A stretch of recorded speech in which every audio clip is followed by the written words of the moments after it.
But then when you said after you've been in the bed, you might have been laying on that floor for 2 hours, get up and start moving, even if it's just walking.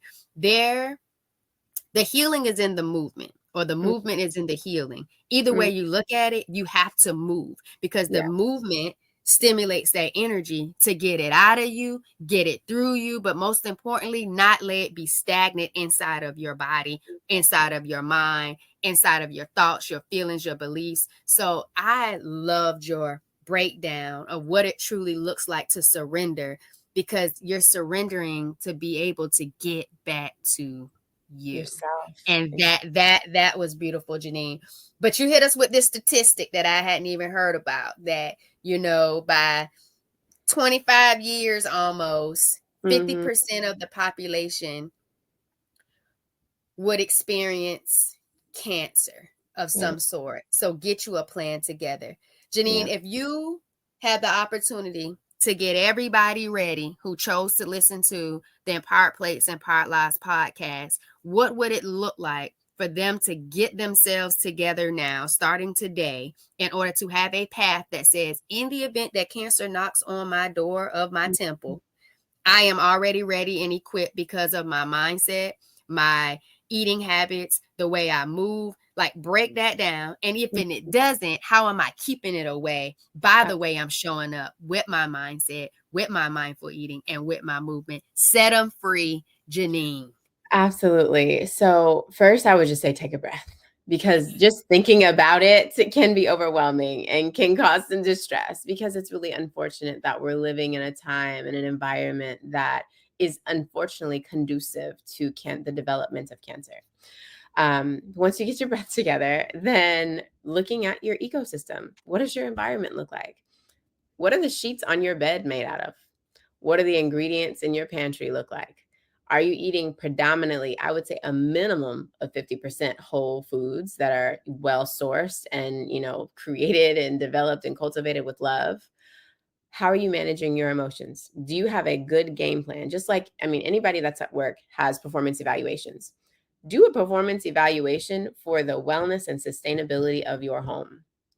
What is your bottom line? Like, how is the wellness of your health? What is the relationship between your actions of what you bring into your house and how it's impacting your body? Of course, there's a conversation of Wi-Fi. Do you turn off your Wi-Fi if you have Wi-Fi in your house at night? Or how do you lower your usage of a lot of the Bluetooth and electrical currents that we cannot see, but we can experience? Hence, on some Zoom calls, the microwave will disrupt a call because there are frequencies going on that we cannot see. How is that disturbing or disrupting your body? How are you taking care of yourself? Investing. HSA is a part of health insurance that you can utilize. Are you going to the chiropractor? Are you going to do yoga? Are you going and getting, cranial sacral therapy? Whatever. There's so many modalities that you can utilize that are going to support and help your health flourish. Are you set up for those? Are you comfortable fasting? If you are not comfortable fasting at all from anything, I'm not even just talking about food and drink and that kind of thing. Anything that we cannot fast from temporarily, we are addicted to. Some people may not like that statement, but it is the truth. If we cannot fast from it temporarily, we are addicted to it. So if you're interested in starting a fasting lifestyle or practice, begin. It could literally be half a day. You can start with intermittent fasting, just being able to fast from 7 p.m. until 11 or 12 p.m. In the next day. What is your fasting? Are you able to do a juice cleanse or juice fast? Making sure that your bowel movements, look at your bowel movements. How frequently do you go to the bathroom? Number 2 specifically. And do they look healthy? Do you know what a healthy stool looks like and feels like? And, making sure that you don't have pain. And then, of course, on top of that, from a financial standpoint, what does your health insurance cover? Does it cover, if you go a dualistic route where you're going to go holistic with health and nutrition and movement, but also if you plan to take, any can't talk today, immunotherapy or chemotherapy, does your insurance cover it? Because some people are in their pockets 6 figures to cover chemo. So what does that look like? Do you have health insurance set up already for yourself, for your children, for your spouse? Looking at those things. And then, are you locked and loaded to stay on the soil of this here United States, if you're in the United States or wherever it is that you live? Do you need to uproot yourself and look at another ecosystem for you to live in. Because sometimes it's issues with the soil, issues with the air, issues with the political climate. There are other ways. Just because you're familiar with something doesn't mean that it's for you.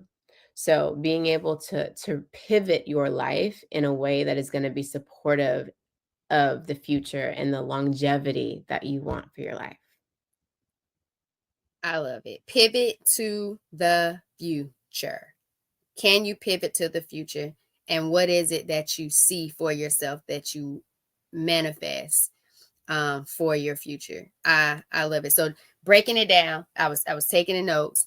The first thing was like your ecosystem. And when you think of your ecosystem, you're thinking everything that's connected to you, as well as the decisions you make, and what you believe is for you or not for you. So when you talked about like, what are your sheets made of? So many times people underestimate the power of environment, physical space, emotional space, but most importantly, what you're putting on your actual body, because the skin is like one of the major organs. Yep. So from the products, from the sheets, all of that matters and plays a role in your well-being. No matter how minute you believe it is, it's still powerful. And then I love that you talked about the electrical current. And so many people don't even understand, like, and the more I hear it and I'm becoming aware of it, I'm like, oh my goodness, like this is a serious thing. Like even when it comes to earphones in your ear and how long you keeping them there, because you know some people keep them there all day until they die.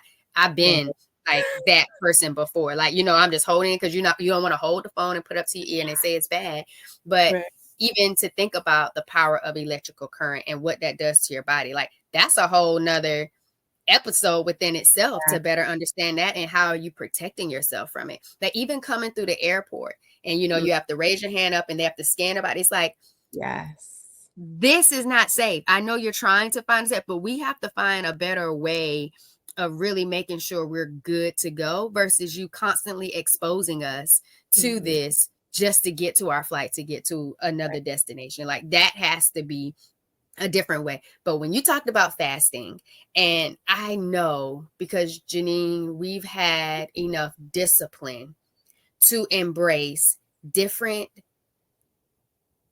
food habits that align with our health and our goals, and we make sure we're still eating good food that's good for us, because we're not just having the regular smegular type of experiences with this food, because I'm a foodie and I believe you're a foodie too.